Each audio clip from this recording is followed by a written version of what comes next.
බටහිර ඉන්දියා කොදේ කණ්ඩායමට වසර 23කට පසුව ශ්‍රී ලංකාව හමුවේ ටෙස්ට් ක්‍රිකට් තරගාවලි ජයක් හිමි කර දෙමින් ශ්‍රී ලංකා කොදෙව් ටෙස්ට් තරගාවලිය නිමවුමට පත් වුණා. අවසන් තරගයේ ශ්‍රී ලංකා පළමු ඉනිමට ඔවුන් දැවැන්ත ලකුණු 549ක් රැස් කළත් ඊට පිළිතුරු ලෙස කොදෙව් කණ්ඩායම ලකුණු 499ක් රැස් කිරීමට සමත් වුණා. දෙවන ඉනිමට කඩලු 9කට ලකුණු 251ක් රැස් කරගත් ශ්‍රී ලංකා කණ්ඩායම ලකුණු 302ක ඉලක්කයක් කොදෙව් කණ්ඩායමට ලබා දුන්නා. නමුත් පස්වන දිනය අවසන් වෙද්දී කොදෙව්වන් කිසිවෙකු නොදවී ලකුණු 109ක් රැස් කළා. දෙවන තරගයේ ජයපරාජයෙන් තොරව අවසන් වෙද්දී පළමු තරගයේ කොදෙව්ව හමුවේ ලද අවමන් සහගත පරාජය නිසාවෙන් තරගාවලි පරාජයකට මුහුණ දීමට ශ්‍රී ලංකාවට සිදු වුණා. දෙවන තරගයේ පිතිකරුවන් ඉතා සාර්ථක වූ නමුත් පළමු තරගයේ ශ්‍රී ලංකා පිතිකරුවන් දුර්වල පිතිකරණයක් තමයි පෙන්눔 කළේ. තරගාවලි පරාජයෙන් පසුව ශ්‍රී ලංකා නායක ධනංජය ද සිල්වා අදහස් දැක්විය මෙලෙසින්. මාධ්‍යවේදියා පළමුව පන්දුවට පහර දුන්නේ ඇයි කියන ප්‍රශ්නයට ධනංජය මෙලෙසින් උත්තර දුන්නා. මෙම පිරිය පෙර පැවති තරගයට වඩා ගොඩක් වියරුණු ස්වභාවයක් තිබුණා. හතරවැනි ඉනිම ගැනත් මගේ සිතේ තිබුණා.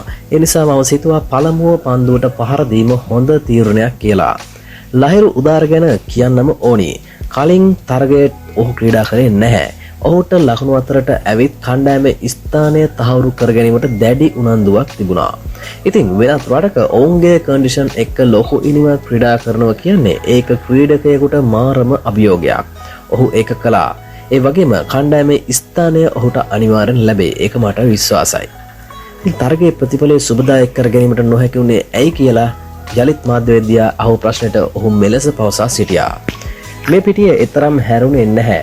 ටෙස්ට් තරගයකදී තරග ජයග්‍රහණයකට අනිවාර්යෙන් කඩලු 20ම ලබාගත යුතුයි. අපිට සිටියේ අසිත ප්‍රනාන්දු විතරයි. පැයට කිලෝමීටර් 140-45 අතර වේගයකට පන්දු යවන අය බැලුවොතින්. අසිත ඔහුගේ උපරිමය උපායශීලීව මෙම තරගයට යොදවා කඩලු ලබා ගත්තා. එය යම්තාක් දුරකට ප්‍රමාණවත් වුණත් තරගය ජයග්‍රහණය කිරීමට මදි වුණා.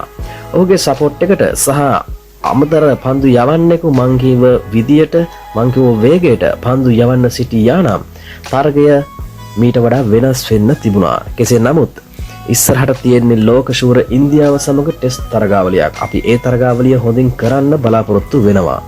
ඉතින් එලෙසින් ධනංජය ද සිල්වා අදහස් දක්වා දී ඔබට සිතෙන විදියට අපිට වැරදුනේ කොයිබෙද? පහලින් කමෙන්ට් කරන් යන්න.